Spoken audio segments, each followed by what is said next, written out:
प्रदेश में होने वाले निकाय चुनाव को लेकर राजनीतिक माहौल गरमाया हुआ है। दरअसल बीजेपी प्रदेश अध्यक्ष मोहनलाल बडौली का कहना है कि चुनाव को लेकर 14 सदस्यीय कमेटी काम कर रही है। पिछले 3 दिनों में बीजेपी के मंत्री, विधायक और पदाधिकारियों ने लोगों के बीच जाकर चुनाव पर रायशुमारी की है। जल्द ही जनता की पसंद के बीजेपी उम्मीदवारों की घोषणा होगी।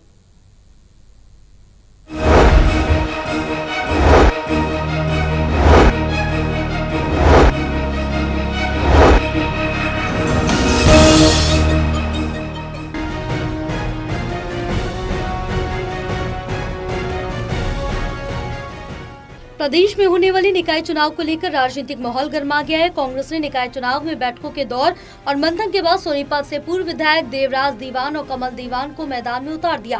कांग्रेस के बाद बीजेपी रणनीति के साथ अपने उम्मीदवारों को शीघ्र घोषणा करने जा रही। बीजेपी के प्रदेश अध्यक्ष मोहनलाल बडौली ने कहा कि निकाय चुनाव बिल्कुल अलग तरह के चुनाव होते हैं। भारतीय जनता पार्टी चुनाव छोटा हो या बड़ा, पूरी रणनीति और मंथन के बाद ही चुनावी मैदान में उतारती है। बडौली ने कहा कि 17, 18 और 19 अप्रैल को निकाय चुनाव क्षेत्रों में गए और जनता की पसंद सहित अन्य कई बिंदुओं पर चर्चा की है। वो सभी कार्यकर्ताओं की पार्टी है और नए कार्यकर्ता भी होंगे, पुराने कार्यकर्ता भी होंगे, सब प्रकार के होंगे, बूढ़े भी होंगे, जवान भी होंगे। देते हैं, शुभकामना देते हैं और परमात्मा से ये भी विनती करते हैं कि उनका संगठन बना रहे, है ना, और लोग ढूंढते रहे संगठन का है। बीजेपी का संकल्प पत्र भी जनता की पसंद से बनाया जाएगा। बडौली ने कहा कि निकाय चुनाव को लेकर लगातार 14 सदस्यीय कमेटी अपना काम कर रही है। जल्द ही मंथन के बाद हर आयु और हर वर्ग, युवा, बुजुर्ग, महिला उम्मीदवारों को मैदान में उतारा जाएगा। इस दौरान बीजेपी प्रदेश अध्यक्ष ने कांग्रेस पर भी निशाना साधा और कहा, भले ही कांग्रेस ने अपना संगठन बना लिया हो, मगर निकाय चुनाव में कांग्रेस को जनता निकालने का काम करेगी। उन्होंने दिल्ली का उदाहरण देते हुए कहा कि जिस तरह दिल्ली में कांग्रेस 0 पर आउट हुई, हरियाणा में भी कांग्रेस का यही हाल होगा।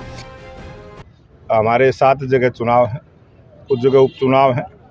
जहाँ उपचुनाव है वहाँ हमारे जिला अध्यक्ष और प्रभारी उस ड्यूटी को निभाने का काम कर रहे हैं। जहाँ हमारे 7 जगह चेयरमैनों के और मेयर के चुनाव है, वहाँ पर हमारी टीम बनी है, 14 सदस्यों की टीम बनी है, वो काम कर रही है। ये बड़े अलग तरह के चुनाव होंगे और जनता का नारा है 10 मई कांग्रेस की। तो 10 मई को कांग्रेस हरियाणा से इस चुनाव में 0 पर आउट होगी। जिस प्रकार से दिल्ली में भी 3 बार 0 पर आउट हुई है, कांग्रेस का कहीं खाता खुलने वाला नहीं है। बहरहाल दोनों ही राजनीतिक दल अपनी अपनी जीत का दावा कर रहे हैं। बीजेपी जहां सरकार की नीतियों को और महिला आरक्षण बिल के ताजा मुद्दे पर चुनावी मैदान में उतरेगी, कांग्रेस भ्रष्टाचार, खराब पड़ी सीवरेज व्यवस्था, अपराध और जमीनी स्तर के मुद्दे को लेकर बीजेपी को मत देने की रणनीति बना रही है। सोनीपत से कविता शर्मा की रिपोर्ट।